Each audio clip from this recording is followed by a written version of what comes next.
Vamos abrir as nossas Bíblias no livro de Isaías.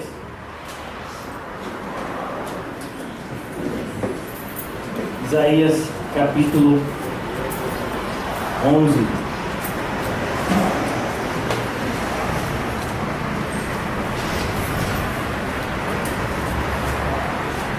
Amém? Hoje nós vamos falar a respeito do nosso reino. Isaías capítulo 11. Dando continuidade à nossa série de pregações no livro do profeta Isaías, chegamos agora no capítulo 11, onde nós vamos tratar a respeito do reinado do nosso Senhor e Salvador Jesus Cristo. E por isso, hoje, o nosso sermão tem esse nome: Jesus, o nosso Rei. Quando o Senhor Jesus foi questionado a respeito desse assunto por Pilatos perguntou a Jesus se de fato ele era rei. E Jesus disse: eu sou o rei, mas o meu reino não é deste mundo. O próprio Senhor Jesus, falando acerca disso, ele diz: buscai, pois, primeiramente o reino de Deus e a sua justiça, e todas as demais coisas vos serão acrescentadas. Ao estudarmos o assunto hoje, devemos refletir acerca de que reino nós pertencemos. Só existem dois reinos aos quais nós podemos de fato pertencer: o reino das trevas ou o reino da luz, o reino de Cristo ou o principado de Satanás. Por isso que precisamos refletir aonde de fato nós estamos depositando a nossa esperança. Amém? Vamos fazer a leitura dos primeiros versículos do capítulo 11. Então vamos iniciar a nossa pregação. Diz assim a palavra do Senhor: do trono de Jessé sairá um rebento, e das suas raízes um renovo. Repousará sobre ele o Espírito do Senhor, o Espírito de sabedoria e de entendimento, o Espírito de conselho e de fortaleza, o Espírito de conhecimento e de temor do Senhor. Deleitar-se-á no temor do Senhor, não julgará segundo a vista dos seus olhos, e nem repreenderá segundo o ouvir dos seus ouvidos, mas julgará com justiça os pobres, e decidirá com equidade a favor dos mansos da terra. Ferirá a terra com a vara de sua boca, e com o sopro dos seus lábios matará o perverso. Só até aí. Vamos orar. Senhor nosso Deus, nós te rendemos graças, Senhor, por mais essa noite. Senhor, temos que confessar: não somos dignos de nos apresentarmos diante de Ti, mas estamos aqui somente confiando e confiante no sacrifício de Cristo a nosso favor. Aumenta a nossa fé nessa noite, Senhor. Nos ajuda a enxergar aquilo que ainda não conseguimos ver. Nos ajuda a entender aquilo que ainda não conseguimos entender, Senhor. Nos dai, Senhor, o crescimento espiritual que tanto necessitamos para continuar a percorrer o santo caminho que nos foi proposto. Ó Deus, que nós não venhamos a viver por vista, mas nos ajuda a olhar e discernir todas as coisas pelos olhos da fé. É o que nós te pedimos, em nome de Jesus. Amém e graças a Deus. Logo depois, meus irmãos, do profeta Isaías falar sobre o livramento que Deus enviaria para o seu povo, como o Senhor livraria o seu povo do ataque dos assírios. E então, logo depois desse assunto que nós tratamos na semana passada, como o Senhor defenderia o seu povo, ele agora vai falar desse reinado, um reinado que é pacífico, um reinado que de fato será estabelecido quando nosso Senhor e Salvador Jesus Cristo voltar. Mas, meus irmãos, esse reinado já se iniciou de certa forma quando ele veio, quando ele nasceu e viveu aqui nessa terra.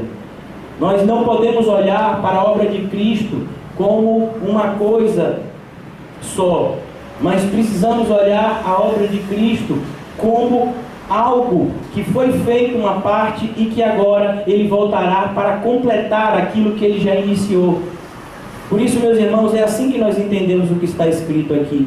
E ele fala no versículo 1: do tronco de Jessé sairá um rebento, e das suas raízes um renovo. Literalmente ele está falando aqui a respeito do Cristo ser descendente de Davi.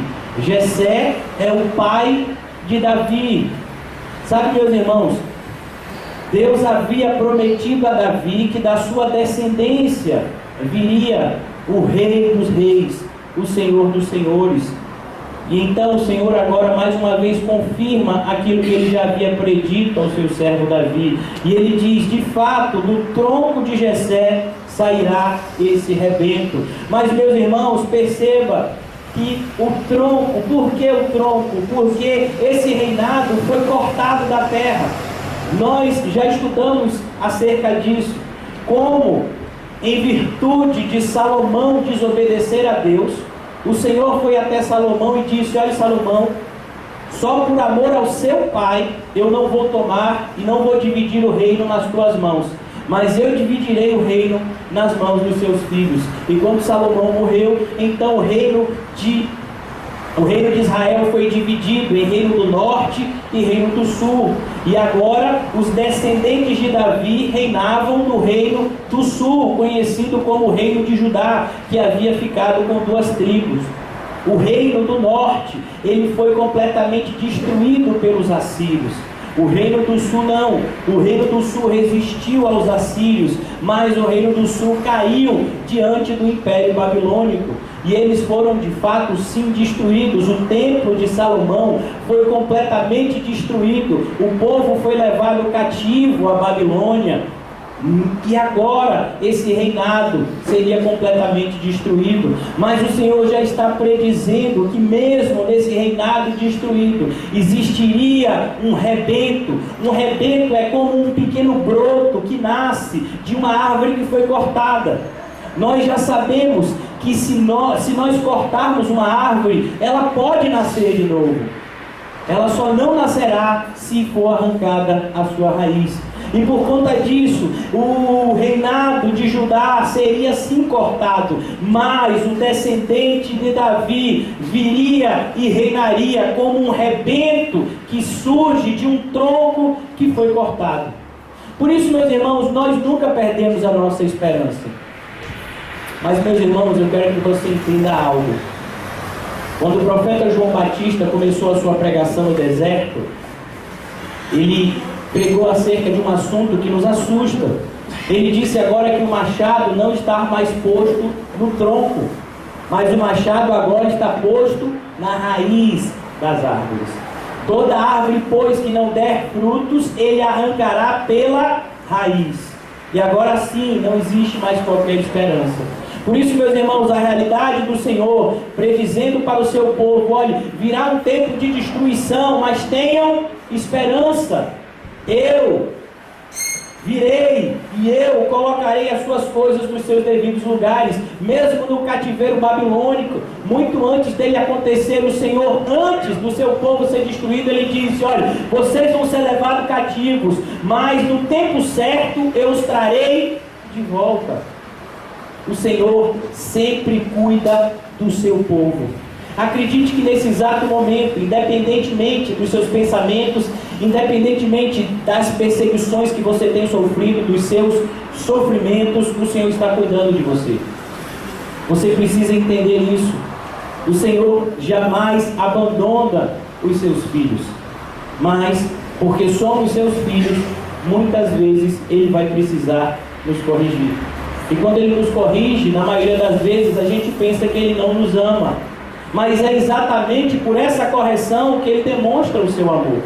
É isso que Ele está fazendo com o seu povo. Ele permite que o povo judeu seja muitas vezes disciplinado. Por quê? Porque aquele povo está sendo preparado para receber o Messias. Quando o Senhor Jesus, no capítulo 4 do Evangelho de João, conversa com uma mulher que era samaritana, isso significa que aquela mulher pertencia ao reino do norte.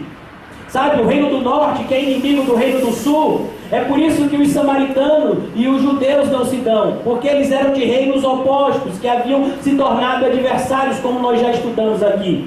Mas ele está conversando com aquela mulher samaritana, e aquela mulher samaritana faz uma pergunta para ele. Ele diz: olha, nós adoramos no Monte Gerizim, o reino do norte, porque ele ficou com as 10 tribos e não ficou com Judá, que ficava a cidade de Jerusalém, onde era o centro de adoração. Eles então colocaram o seu próprio centro de adoração no Monte Gerizim.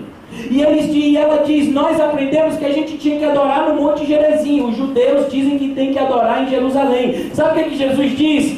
De fato, os judeus estão certos, porque a salvação vem pelos judeus. Deus estava preparando aquele povo para o nascimento do Messias. Como diz no início do Evangelho de João, ele veio para os seus, mas os seus não o receberam. Mas ele veio para os seus. Ele confirma isso também quando ele se encontra com a mulher Ciro-fenícia, que a sua filha estava endemoniada. E aquela mulher diz: Senhor, minha filha está endemoniada. O que é que Jesus diz? É lícito tirar a comida dos filhos e dar para os cachorrinhos?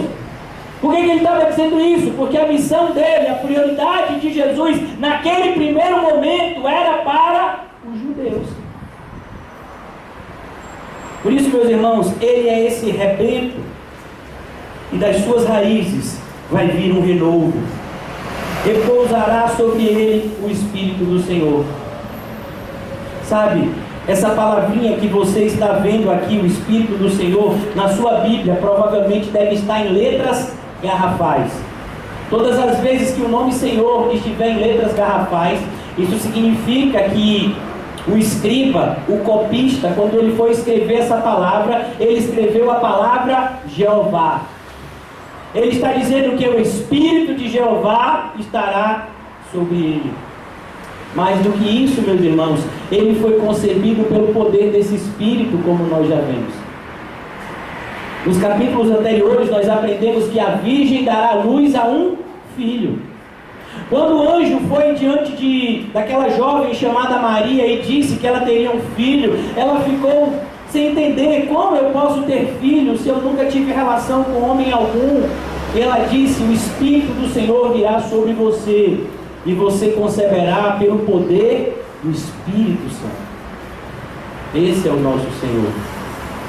Não fruto da carne, mas uma obra perfeita do Espírito. Ele que é 100% Deus e 100% homem. Eis aí um grande mistério. Muitas pessoas tentam explicar isso, mas deixa eu lhe dizer: não tente explicar aquilo que é inexplicável. O máximo que você vai conseguir é se embolar. A Bíblia nos ensina que ele é 100% Deus e 100% homem. Como ele pode ser 100% Deus? Você vai, por exemplo, para o livro de Filipenses e diz que ele se destituiu de toda a sua glória, não se usurpou ser igual a Deus. Mas a Bíblia também nos mostra que ele é Deus. Antes que Abraão existisse, eu sou. É isso que Jesus diz acerca de si mesmo. Por isso, meus irmãos, literalmente repousa sobre ele o Espírito do Senhor, porque ele é o próprio Deus, homem. Ele é o que nós conhecemos como Deus Filho, o Filho unigênito do Deus Todo-Poderoso. E agora, a partir de agora, nós vamos ver as características desse rei que é Deus. O espírito de conselho e fortaleza. A palavra conselho sempre está associado à sabedoria, sempre está associado a ensino. Por isso que grande parte do ministério, a maior parte inclusive do ministério de Jesus, foi um ministério de ensino.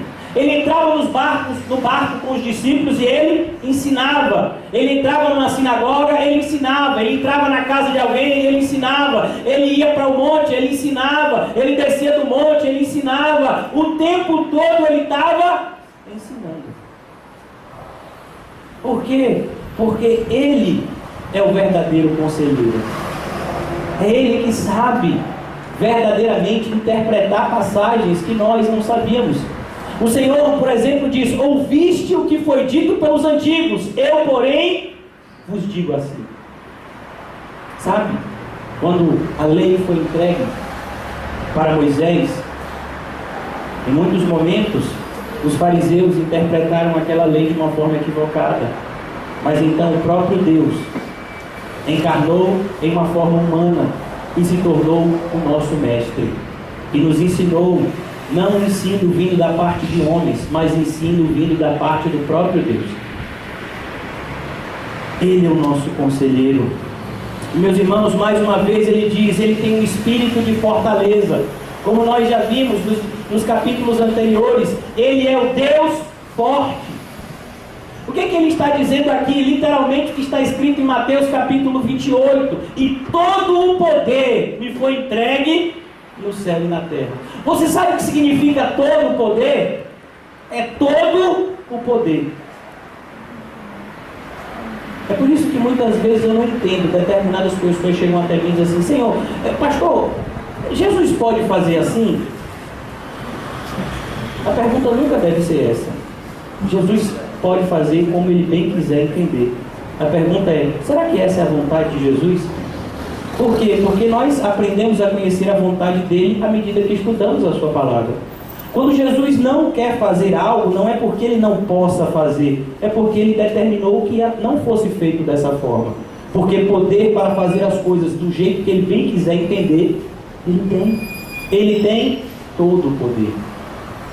O espírito de fortaleza está sobre ele. Mais uma vez ele diz, o espírito de conhecimento e de temor do Senhor. Sabe, meus irmãos, a qualidade principal daquele que é um verdadeiro adorador é que ele teme ao Senhor. A palavra temor, principalmente na cultura hebraica, ela não faz muita referência ao medo. Sabe, semana passada nós tivemos uma sexta-feira 13. Teve muita gente que disse: eu não vou sair de casa, é sexta 13, vai que acontece alguma coisa. É o mesmo pessoal que quando vê um gato preto, né, corre, não passa por debaixo de escada. Meu irmão, cuidado, a gente não tem mais nenhum tipo de misticismo. Mas, meus irmãos, olha o que ele nos ensina aqui. O temor ao Senhor. Olha, temer ao Senhor faz ideia a reverenciar o Senhor. Entender que o Senhor é digno de toda a honra, toda a glória, todo louvor e toda exaltação. O que significa o Senhor ser digno de toda a glória? Significa que a glória é só dele, que ele não divide com ninguém. Toda a honra significa que Deus é diferente de qualquer outra pessoa e que ele merece ser tratado melhor do que qualquer outra pessoa, melhor do que você trata a si mesmo. Porque ele é digno de todo louvor, porque tudo que ele faz é bom. Até quando o Senhor nos traz coisas que no primeiro momento são desagradáveis, isso é o quê? Isso é bom. Vou contar só uma história para vocês, que talvez eu já tenha contado aqui, mas é importante que você saiba de novo. Um missionário foi para a África pregar, ele era parecido assim com o Juninho. Essa mesma pegada, assim, foi pregar lá na África, e ele foi pego por uma tribo de canibais. Quando os canibais estavam lá cozinhando ele, os canibais, o chefe dos canibais disse assim: olha, eu quero experimentar a carne dele para ver se é boa. Tira um pedaço aí da batata dele, sabe essa parte aqui? E quando foi tirar um pedaço da batata dele, que o chefe da tribo foi comer, o chefe da tribo fez uma cara horrível, disse: isso é horrível demais, eu não vou comer a carne desse homem não, solta ele. E depois que esse homem estava correndo, você só ouve ele agradecer a Deus: obrigado, Senhor, por essa perna de borracha. Sabe, quando ele teve aquele acidente, que ele teve que botar uma perna de borracha, ele deve ter ficado pensando: Senhor, mas eu sou teu filho. Mas o Senhor já sabia: olha, vão querer te cozinhar um dia e isso vai te salvar. Deus tem um propósito em tudo, meu irmão. E a gente precisa entender que são as nossas lutas de hoje que vão produzir frutos maravilhosos amanhã. Quem já trabalhou no campo sabe o quanto é difícil plantar e preparar o campo para a colheita. Mas quando se colhe, muitas vezes a colheita é boa, a alegria que vem no olho dessas pessoas. A mesma coisa na nossa vida. Por isso que essas dificuldades que o Senhor nos manda não deve ser motivo de tristeza, mas tem que ser motivo de alegria. Fique feliz quando passar por todo tipo de provação. É por isso, meus irmãos, que devemos temer ao Senhor, devemos reverenciar o Senhor, e não somente reverenciar o Senhor quando as coisas estão indo do jeito que a gente quer, mas reverenciar ao Senhor principalmente quando as coisas não estão indo do jeito que a gente quer. Por isso que ele diz, essa é a verdadeira sabedoria, esse é o espírito de conhecimento e de temor ao Senhor. Perceba que o temor e a sabedoria são coisas que estão sempre interligadas. Os homens mais sábios que já existiam na terra, apesar de não usar muitas vezes a sua sabedoria da forma correta, foi Salomão. E ele escreveu: o princípio da sabedoria é o temor a Deus. Perceba que o conhecimento e o temor ao Senhor, eles estão sempre interligados. Quando você vê uma pessoa que julga ter muito conhecimento bíblico e que não trata ao Senhor com a devida reverência, desconfie. Desconfie se de fato aquela pessoa conhece a Deus. Porque nós já falamos, meus irmãos, que todas as vezes que lemos a palavra conhecimento na Bíblia, não significa mero conhecimento intelectual. Mas a palavra conhecimento na Bíblia fala de relacionamento íntimo. Não somente de conhecimento intelectual, mas de um relacionamento pessoal com aquela pessoa que você julga conhecer. Por isso, meus irmãos, é esse tipo de conhecimento que o Senhor Jesus veio nos trazer. Um conhecimento pessoal, um conhecimento único. Como disse Jó, antes de todo o sofrimento na vida dele, ele conhecia Deus de ouvir falar. Depois de tudo aquilo que ele passou, ele agradeceu, porque ele disse: agora eu conheço o Senhor com os meus próprios olhos. Não somente de ouvir falar, mas os meus olhos contemplam quem é Deus. E não existe alegria maior do que conhecer verdadeiramente o Senhor. É isso que Jesus vai trazer, esse conhecimento totalmente diferente do conhecimento que é dado por homens. Versículo 3: deleitar-se-á no temor do Senhor, e não julgará segundo a vista dos seus olhos, e nem repreenderá segundo o ouvir dos seus ouvidos. Eu quero que você entenda que o julgamento dos homens sempre será parcial. Por mais que a gente conheça a Bíblia, por mais que nós sejamos pessoas espirituais, oremos e tenhamos sempre comunhão com o Espírito Santo, nosso julgamento sempre será parcial. Nós conhecemos em parte, profetizamos em parte. O único que conhece plenamente todas as coisas é Deus. É por isso, meus irmãos, que nos é dado todo tipo de missão, menos a missão de julgar. Sabe, quando nós julgamos na igreja, nós não julgamos a pessoa, nós julgamos o comportamento de determinadas pessoas. Por exemplo, quando o apóstolo Paulo identificou que na igreja de Coríntios existia uma pessoa que estava tendo relação com a mulher do seu pai, o apóstolo Paulo disse: olha, eu expulso esse homem da igreja, para que o seu corpo sofra e a sua alma seja salva naquele dia. Perceba que o apóstolo Paulo não estava julgando a pessoa, o apóstolo Paulo estava julgando o comportamento daquela pessoa, que era um comportamento completamente nocivo para o ambiente da igreja. Nós não julgamos as pessoas, mas nós precisamos discernir o comportamento delas, para que então venhamos a decidir a quem devemos seguir, porque as más companhias pervertem os bons costumes. Mas perceba que o julgamento pessoal é sempre de Deus. É sempre Deus que vai. Olha, quando você, por exemplo, olha para o reinado de Manassés, a Bíblia diz que não houve nenhum rei pior que Manassés. E o que foi que Deus fez com Manassés? Salvou ele. Converteu e salvou. Olha, meus irmãos, eu conheço um ladrão que foi crucificado do lado de Jesus, e deixa eu lhe dizer, ele não foi crucificado injustamente não, ele era culpado. E o que Jesus fez com ele? Perdoou ele, salvou ele, está no céu. É ele que faz o que quer, quando quer, na hora que quer. Sabe, lá em Romanos capítulo 9, ele já avisou que ele que é o rei, e ele diz: eu tenho misericórdia de quem eu quiser ter misericórdia. Ou Senhor, eu não quero que você tenha misericórdia de fulano. Problema seu. Se ele quiser ter misericórdia de fulano, ele vai ter. E se ele não quiser ter de você, ele não vai ter. Por quê? Porque ele é Deus. Sabe? Esse é um atributo só dele. É ele que decide o que é certo e o que não é.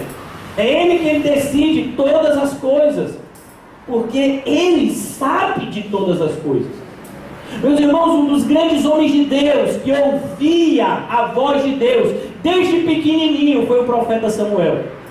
O profeta Samuel ainda uma criança, Ele foi morar com um sacerdote de Israel chamado Eli. E ele ainda criança ouve o Senhor chamar: Samuel, Samuel. Pois é, desde pequenininho já ouvia a voz de Deus. Mas quando o Senhor separou Samuel para uma missão, que missão? Ungiu o novo rei de Israel, o filho de Jessé. Quando ele chegou lá, ele viu que Jessé tinha muitos filhos, e cada um mais forte e mais vigoroso do que o outro. Ele disse: deve ser esse. Deus disse: não. Deve ser esse também? Não. Ô Senhor, não é ninguém aqui. Ele diz: olha, Samuel, você olha a aparência, eu não, eu olho o coração. Aqui nós fazemos assim, nós olhamos a aparência, mas o coração, só quem pode ver é Deus. E deixa ele dizer, ele está vendo. Por isso, meus irmãos, muitas vezes as pessoas vão nos enganar, as pessoas vão nos passar para trás, as pessoas vão nos fazer de bobo. Mas deixa eu lhe dizer, elas não estão nos fazendo de bobo, são elas que são bobas, porque elas não estão enganando a nós, elas estão enganando a si mesmas e a Deus. Sabe, Ananias e Safira, eles pensaram que iam enganar aquele pescador iletrado chamado Pedro. Pedro era um mero pescador, não tinha muita letra, e eles chegaram lá para Pedro com um saco de dinheiro. Olha, Pedro, a gente aqui vendeu a nossa propriedade, olha aqui o dinheiro. E Pedro olhou: isso é tudo? Isso é tudo. Mas eles esqueceram que Pedro não estava sozinho. O Espírito Santo de Deus estava ao lado de Pedro, estava dentro de Pedro. E Pedro, pelo Espírito, diz: olha, vocês não enganaram a mim. Se fosse se enganar a mim, você não tem problema nenhum. Mas vocês tentaram enganar o próprio Espírito de Deus, e eles morreram. Por isso, meus irmãos, quando as pessoas tentarem enganar você, quando você está fazendo a vontade de Deus, não se preocupe em fazer papel de bobo, mas ore por essas pessoas que estão lhe fazendo de bobo, porque são elas que, no final das contas, estão fazendo a maior burrice da sua vida, que é tentar enganar aquele que vê tudo, que sabe de tudo. Sabe, deixa eu dizer uma coisa a respeito de Deus: Ele conhece mais você do que você mesmo. Sabe aquilo que você nem sabe que você vai fazer amanhã? Ele já sabe. Ele já sabe.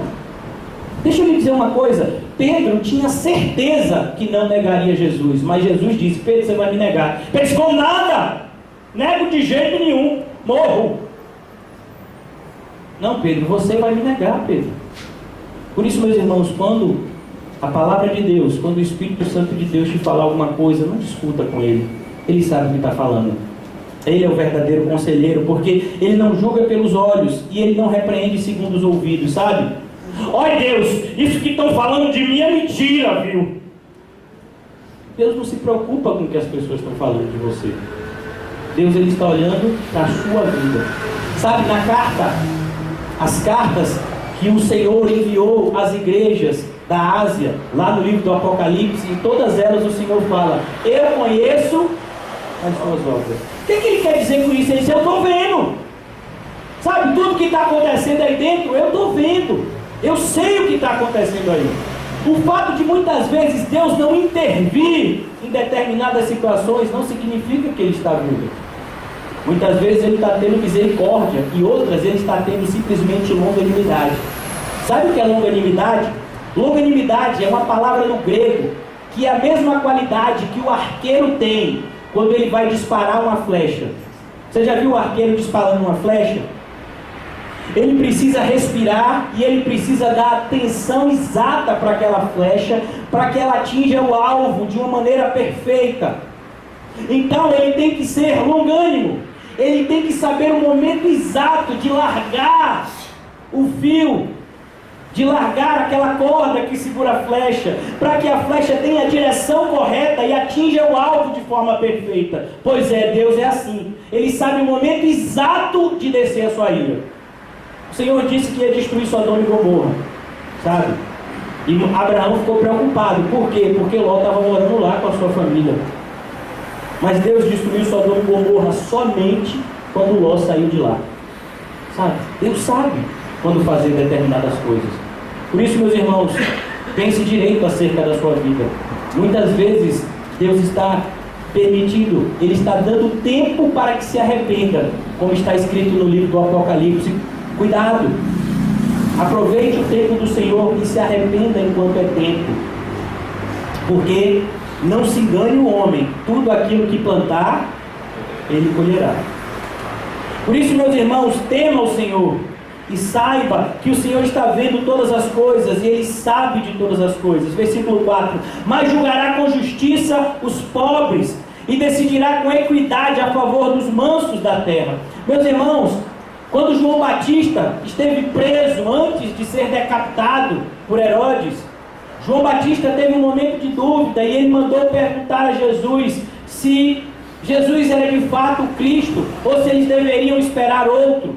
E a resposta foi: manda avisar João que os cegos veem, os surdos ouvem, os coxos andam e o evangelho do reino é pregado aos pobres. Quando o apóstolo Paulo recebeu a bênção da igreja para levar o evangelho aos gentios, ele mesmo diz que a igreja disse para ele: olha, não se esqueça dos pobres, dê uma atenção especial a eles. E o apóstolo Paulo disse: eu fiz isso com toda diligência. O próprio apóstolo Paulo, se despedindo da igreja de Éfeso, ele diz: é importante que vocês entendam uma coisa, mais bem-aventurado é dar do que receber. Tiago, que foi o pastor lá da igreja de Jerusalém, quando escreveu a sua carta, no final do capítulo 1, ele diz: e a religião perfeita é ajudar os necessitados, que naquele caso eram os órfãos e as viúvas, nas suas necessidades, e fugir da corrupção do mundo. Meus irmãos, o verdadeiro cristianismo é algo prático. Não é algo simplesmente teórico. Não é simplesmente sentar em um lugar e ouvir uma pregação ou uma série de pregações, mas é nos esforçar com toda a força, com todo o vigor, para pormos em prática aquilo que nós estamos aprendendo. E o resumo de todas as coisas, o próprio Senhor Jesus nos ensinou: ama a Deus acima de tudo e ama o seu próximo como a ti mesmo. O apóstolo João diz, no capítulo 4 da primeira carta que ele escreveu, versículo 20, olha, é mentiroso aquele que diz ama a Deus e odeia o seu irmão, porque como você diz que ama um Deus que você não vê, se o seu irmão que você está vendo, você não ama. Por isso, meus irmãos, é isso que nós lemos aqui: ele julgará com justiça os pobres. Nós vemos o Senhor Jesus contar uma parábola que retrata isso de uma forma bem tranquila. No capítulo 16 do Evangelho de Lucas, se eu não me engano, ele conta a parábola que nós conhecemos como a parábola do rico e de Lázaro. Sabe, o rico, ele não recebe nem nome, só é chamado de rico. Mas o pobre da parábola tem nome, e o nome dele é Lázaro. Ele é tratado com todo o amor e cordialidade do Senhor. Ele morre debaixo de muito sofrimento, de muita pobreza, mas ele vai para o céu. Mas aquele rico que se deleitou na sua vida todos os dias, ele morre e vai para o inferno. Por isso, meus irmãos, essa é a realidade. Deus é justo. Tome muito cuidado com o que você tem feito com aquilo que Deus tem te dado, porque eu posso te garantir uma coisa: tudo que você tem foi Deus que te deu.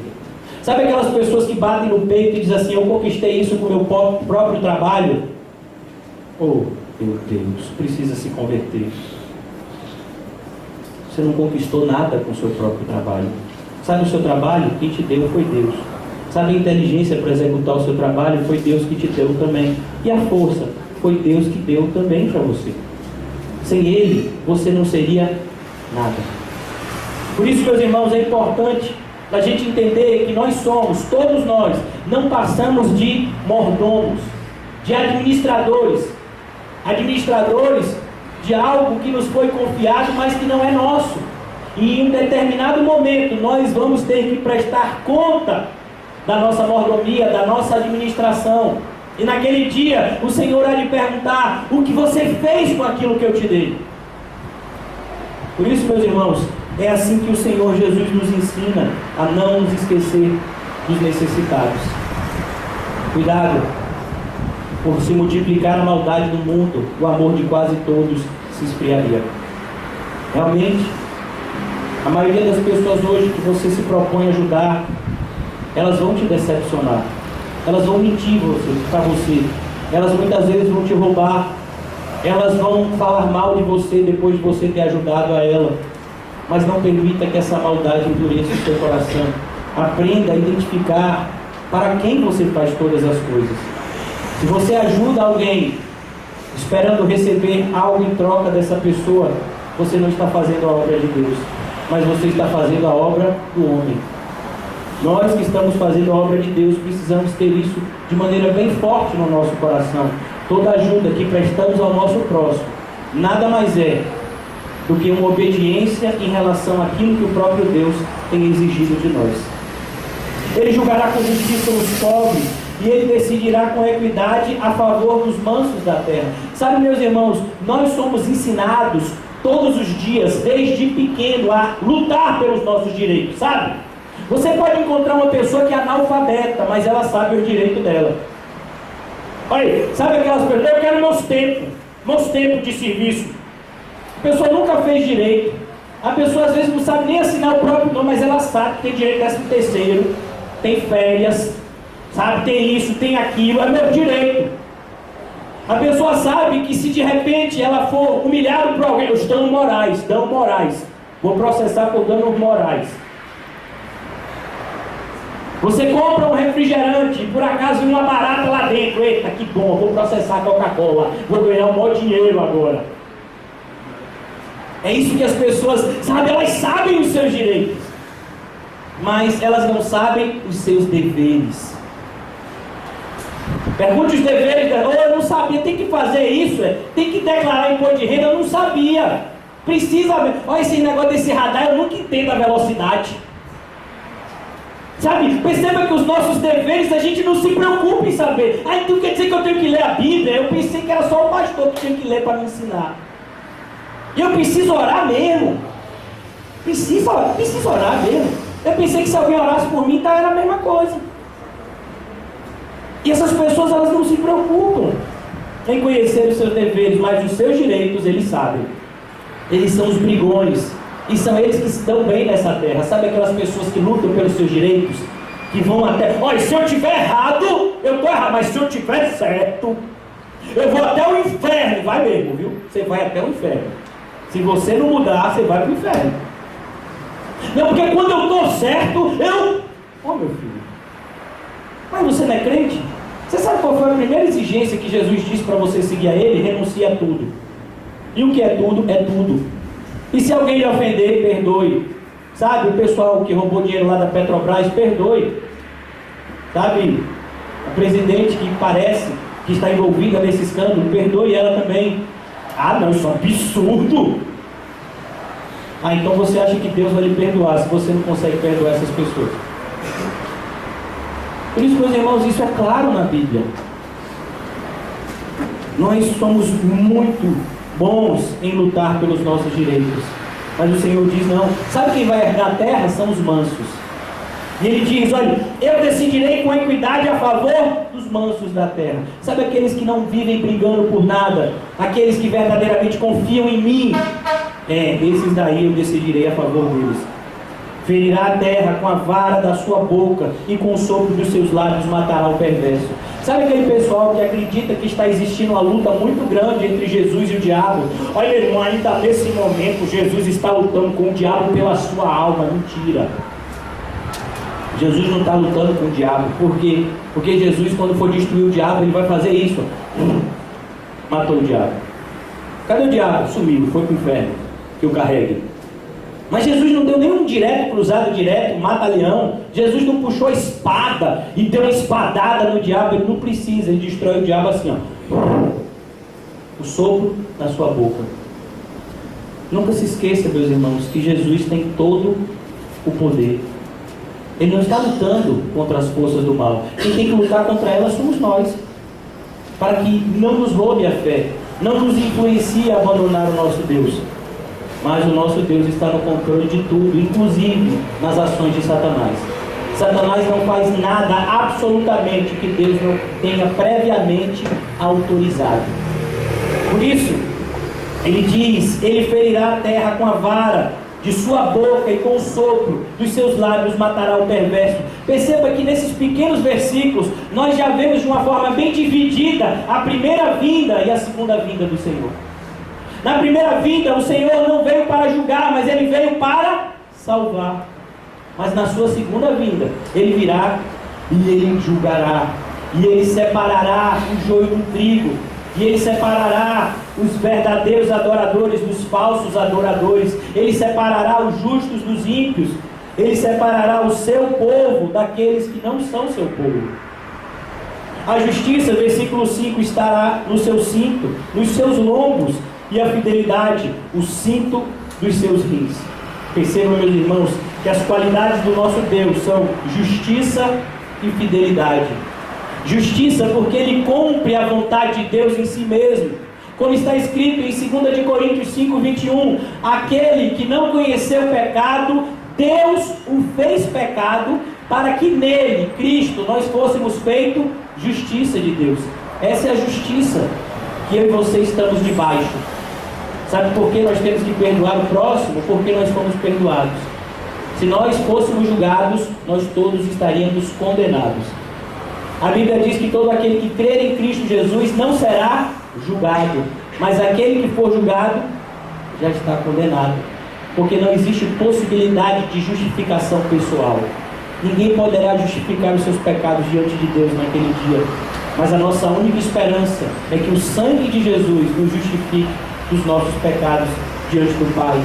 E Ele disse: todo aquele que me confessar diante dos homens, também eu confessarei diante do Pai.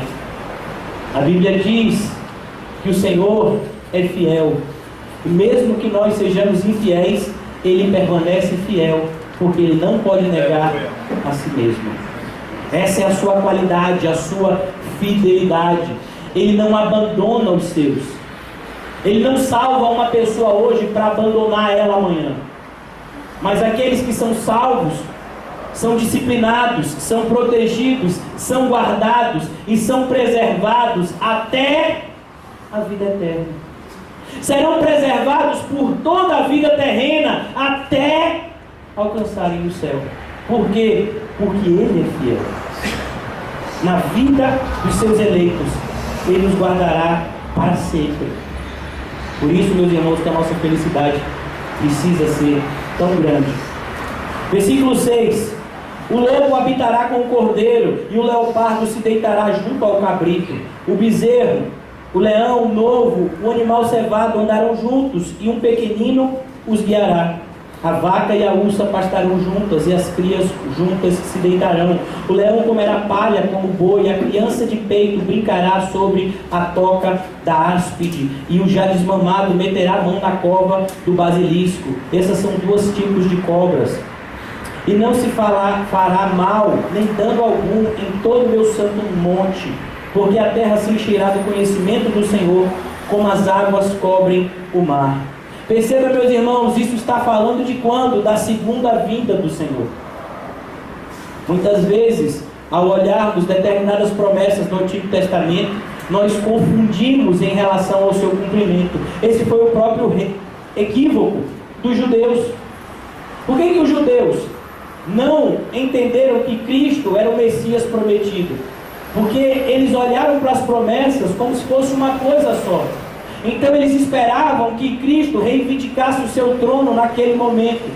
Eles esperavam que determinadas coisas se cumprissem naquele momento. Mas era necessário que aquele que não conheceu o pecado, Deus o fizesse pecado por nós. Era necessário que o castigo que nos traz a paz recaísse sobre ele, e pelas suas pisaduras nós deveríamos ser sarados. Por isso, meus irmãos, sim, essas coisas irão acontecer, como está escrito em Apocalipse capítulo 21. Naquele dia não vai haver mais choro, nem dor, nem tristeza, nem pranto, nem morte. Por quê? Porque já as primeiras coisas se passaram, e Deus fez tudo novo. Ele fez tudo novo. O que ele coloca aqui, essa realidade que é descrita com figuras, ele está colocando um reino de paz. Sabe, se você colocar na mesma jaula de um leão, um bezerrinho, você acha que o leão vai fazer o quê? Vai dar um afado, né? Imagine, o leão está lá 2 semanas sem comer, e você bota um bezerrinho na jaula dele. Ele vai dar um beijinho no bezerrinho, botar para dormir, será?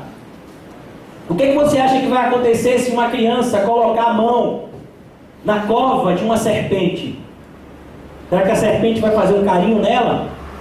Não, ela picará aquela criança, e aquela criança morrerá. Esse é o ambiente que nós vivemos, um ambiente de guerra, de ódio, um ambiente onde as pessoas, sabe, vivem sempre com o pé atrás em relação às outras. E deixa eu lhe dizer, isso acontece muitas vezes dentro da igreja, porque aqui dentro nós vivemos uma intensa luta da carne contra o espírito.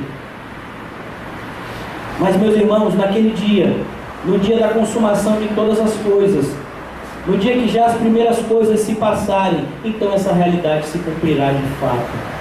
Nós viveremos um reino de paz, aonde Deus habitará conosco, aonde, como diz o apóstolo Paulo, nós não conheceremos em parte apenas, mas conheceremos como também somos conhecidos, como está em 1 Coríntios capítulo 13. Encerrando essa passagem, ele diz: naquele dia recorrerão as nações à raiz de Jessé, que está posta por estandarte dos povos, a glória lhe será morada. Meus irmãos, essa palavra estandarte, ela é muito importante.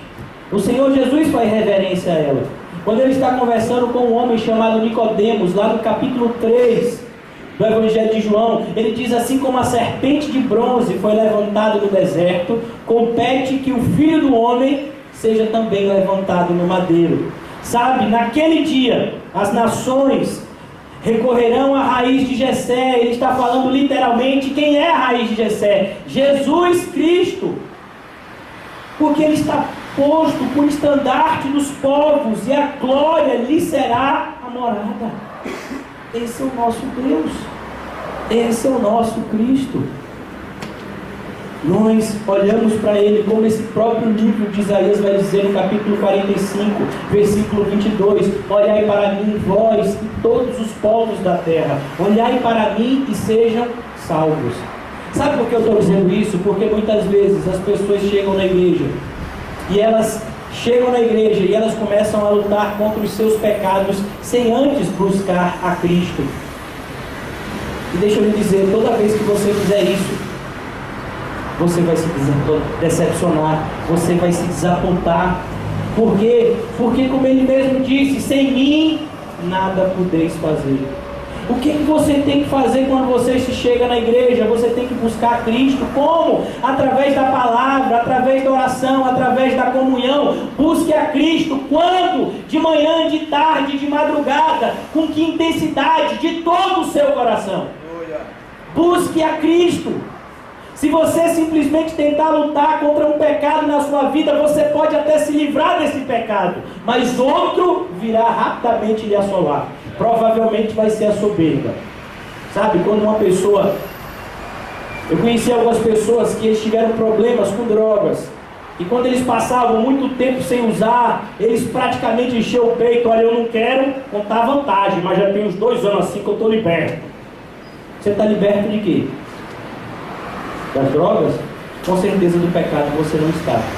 Não são as drogas que vão te levar para o inferno, mas é o pecado.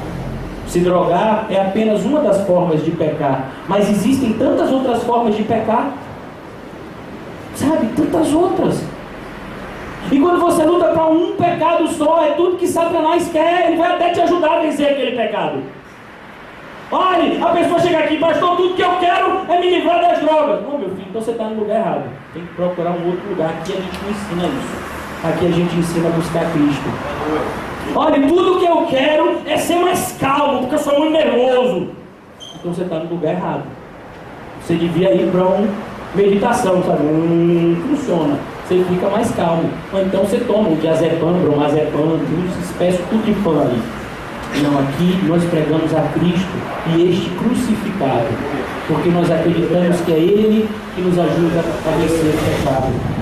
Olhe para Ele como o grande estandarte da sua vida. E agora, meus irmãos, encerrando, né? Daqui a umas 2 horas dá para concluir. Eu sei que vocês não estão com pressa essa noite. Naquele dia o Senhor tornará a estender a mão para resgatar o restante do seu povo, o que for deixado da Síria, do Egito, de Patros, da Etiópia, de Elão, de Sinar, de Amate e da terra e das terras do mar. Levantará um estandarte para as nações, ajuntará os desterrados de Israel, e os dispersos de Judá recolherá. desde os 4 confins da terra. Afastar-se-á a inveja de Efraim, e os adversários de Judá serão eliminados. Efraim não invejará Judá, e Judá não oprimirá Efraim. Olha o que Jesus está dizendo, perdão, olha o que o profeta Isaías está dizendo aqui. Ele está dizendo, olha, de fato, vão existir momentos muito tristes no meio do povo. Vocês serão perseguidos, o reino será tirado de vocês, vocês serão lançados aos 4 cantos da terra, mas eu vou recolher vocês de volta. Meus irmãos, isso tem um duplo sentido. Isso faz uma referência específica, sim, à realidade de Israel. Ele estava falando que tanto o reino do norte quanto o reino do sul, eles seriam libertos dos seus respectivos cativeiros e eles retornariam a Israel. E a gente sabe que essas coisas aconteceram de fato. Mas, meus irmãos, o que o Senhor está falando aqui de uma forma espiritual é que Ele buscará os seus eleitos. Sabe, uma realidade que nós sabemos é que nenhum dos eleitos se perderá. Muitas pessoas julgam demorada a volta do Senhor, mas você sabe por quê? Porque Ele diz, todos que são eleitos eu vou salvar. Talvez existam eleitos ainda que nem nasceram, e o Senhor está esperando que eles nasçam, cresçam, e depois o Senhor salva eles. O Senhor salvará todos os seus eleitos, todos aqueles que têm o seu nome escrito no livro da vida, mesmo aqueles que ainda nem nasceram, o Senhor os salvará. O Senhor os buscará dos 4 cantos da terra e os reunirá no seu reino de glória. É por isso, meus irmãos, que eu e você temos um chamado: pregar o Evangelho aos 4 cantos do mundo. Essa é a forma pelo qual Jesus determinou que as pessoas retornassem ao seu reino. Como assim? Sabe aqueles que estão no reino das trevas? Eles retornam para o reino da luz, ou eles entram no reino da luz através da pregação do Evangelho. Eles ouvem a verdade e eles são libertos pela verdade. A palavra do Senhor, junto com a ação do Espírito Santo na vida daquele que ouve, na vida daquele que prega, regenera as pessoas, e essas pessoas agora são tiradas dos reinos das trevas e elas vêm agora para o reino da luz. É isso literalmente que o apóstolo Paulo vai escrever em Colossenses. Nós fomos resgatados desse reino de trevas e fomos transportados para o reino de luz. Independente da sua realidade, independente de onde você morou, a língua que você fala, se você fala problema ou problema, sabe, isso não tem problema diante de Deus. O Senhor não está preocupado com essas coisas. Mas se você tem o seu nome escrito no livro da vida, você é dele e ele não te perderá. Por isso, meus irmãos, seja grato por essa realidade. Seja grato. Mas ele diz que ele vai afastar a inveja de Efraim. O que ele está dizendo? Ele está falando de uma coisa que a gente já havia dito. Havia uma inimizade muito grande entre o reino do norte e o reino do sul. E o Senhor diz: eu vou acabar com essa bobagem. Vocês são irmãos. Se esqueceram de onde vocês vieram? Vocês são todos filhos de Jacó, filhos de Israel. Vocês não têm que estar brigando entre si, mas vocês precisam andar juntos. Isso é um recado para a igreja. Nós precisamos nos perdoar e nos amar. Nós precisamos estar juntos. Sabe, meus irmãos, verdadeiramente nós não vamos nos juntar com determinadas igrejas. Mas deixa eu lhe dizer, tem pessoas que não estão seguindo a verdade porque não conhecem ela ainda. Eu vou lhe dar um exemplo muito claro disso. O eunuco. O eunuco está lendo lá o profeta Isaías. E Filipe pergunta: você está entendendo? Não estou entendendo, porque ninguém nunca me explicou isso antes. Sabe, um dos grandes avivamentos que existiu no começo da igreja foi aonde? Em Samaria. Sabe, Samaria, que não quis receber Jesus porque ele era um rabino judeu. Jesus chegou em uma determinada aldeia na Samaria e ele estava a caminho de Jerusalém, e os seus discípulos, Tiago e João, entraram nessa aldeia para avisar que Jesus passaria por lá para pregar. E os samaritanos disseram: não, ele é judeu, a gente tem nada a ver com judeu, diga para ele adiantar o lado. Sabe, esse lugar que não quis receber a Jesus? Pois é, lá teve um grande avivamento. Quando os apóstolos chegaram lá pregando acerca de Cristo crucificado, a nossa justiça, eles creram e foram salvos. É isso que a gente precisa entender. Pregue o Evangelho a tempo e fora de tempo. A quem? A toda criatura. Toda criatura, todo aquele que crê, será salvo. Por isso, meus irmãos, não imponha limites à sua pregação. Mas entenda uma coisa, os lugares que Deus não quiser que a gente vá, Ele mesmo impedirá a gente de chegar lá. Como é que eu sei disso? Basta você ler o livro de Atos. O apóstolo Paulo queria descer para determinado lugar e o Espírito de Cristo não deixou. Depois o apóstolo Paulo quis ir para outro lugar e Deus disse também: para esse você não vai, Paulo. É para ir para onde, senhor? Lá para Macedônia. Então tudo bem, estou indo. Mas no nosso coração e na nossa mente nós precisamos entender: pregamos o Evangelho a toda criatura. Mesmo aqueles que querem nos matar, que querem nos apedrejar, aqueles que nos odeiam, a gente prega o Evangelho para eles também. Por quê? Porque eles podem ser salvos. Basta que Deus queira. O que precisa acontecer para uma pessoa se converter? Basta Deus regenerar ela. E a regeneração é uma obra exclusiva de Deus. O que Deus faz para regenerar uma pessoa? Simples: haja luz e houve luz. Por isso, pregue o Evangelho. Antes voarão para sobre os ombros dos filisteus do ocidente, juntos despojarão os filhos do oriente, contra Edom, Moabe lançarão as mãos, e os filhos de Amon lhes serão sujeitos. O Senhor destruirá totalmente o braço do mar do Egito, e com a força do seu vento moverá a mão contra o Eufrates, ferindo, dividindo em 7 canais, de sorte que qualquer atravessará de sandálias. Haverá caminho plano para o restante do seu povo que for deixado da Síria, como houve para Israel no dia em que subiu da terra do Egito. O que o Senhor está dizendo aqui através do profeta Isaías? Olha, sabe aquela libertação que aconteceu no Egito? Quando eu abri aquele mar, quando eu matei todo o exército de Faraó e salvei o meu povo? Pois é, vou fazer a mesma coisa agora. Não tema o que o homem pode te fazer. Sabe, se Deus te dissesse aqui hoje: olha, meu irmão Renato, eu quero que você veja o seu passaporte, porque você vai para a Síria, você vai evangelizar o pessoal do Estado Islâmico. Bem tranquilo isso, né? E soldado René vai ser o seu parceiro dessa viagem. Amém? Mas Senhor, eu não sei falar outro idioma. Quem foi que fez a língua? Quem foi que fez a boca? Ô Senhor, mas eu sou tão magrinho naquele deserto, como é que vai ser o negócio? Sabe? Entenda uma coisa: não tema aquilo que o homem pode te fazer. Deus preparará um caminho para você. Sabe, o pessoal que prendeu o apóstolo Paulo e achava que o apóstolo Paulo ia se dar mal lá em Roma, sabe o que foi que aconteceu? Paulo foi solto. Depois de todo aquele burburinho que os judeus prenderam ele, mata, pega Paulo, faz e acontece, tudo que eles conseguiram foi o quê? Realizar o propósito de Deus. Qual era o propósito de Deus? Que Paulo pregasse em Roma. Depois de Paulo pregar, lá preso em Roma, converteu quase toda a guarda pretoriana, que eram os soldados romanos. Ele foi solto da boca do leão. Segundo a maioria dos estudiosos, Paulo foi decapitado em uma segunda perseguição. Mas depois, lá no livro de Atos, que ele é preso, que ele chega a Roma, ele foi solto em um julgamento. Só depois de alguns anos ele teria sido preso de novo, já na época de Nero, e então ele foi decapitado. O que eu quero te dizer? Que Deus está no controle, meu irmão. A gente não tem que temer: rapaz, mas lá é complicado, pastor, lá tem negócio de homem-bomba. Lá se eu disser que eu sou crente, nem não vai me matar. Meu filho, Deus está no controle. Ele preparará o caminho para que você passe. Ele te protegerá, Ele te guardará, Ele te guiará em segurança. E quando acontecer alguma coisa com você, está cooperando para o seu bem.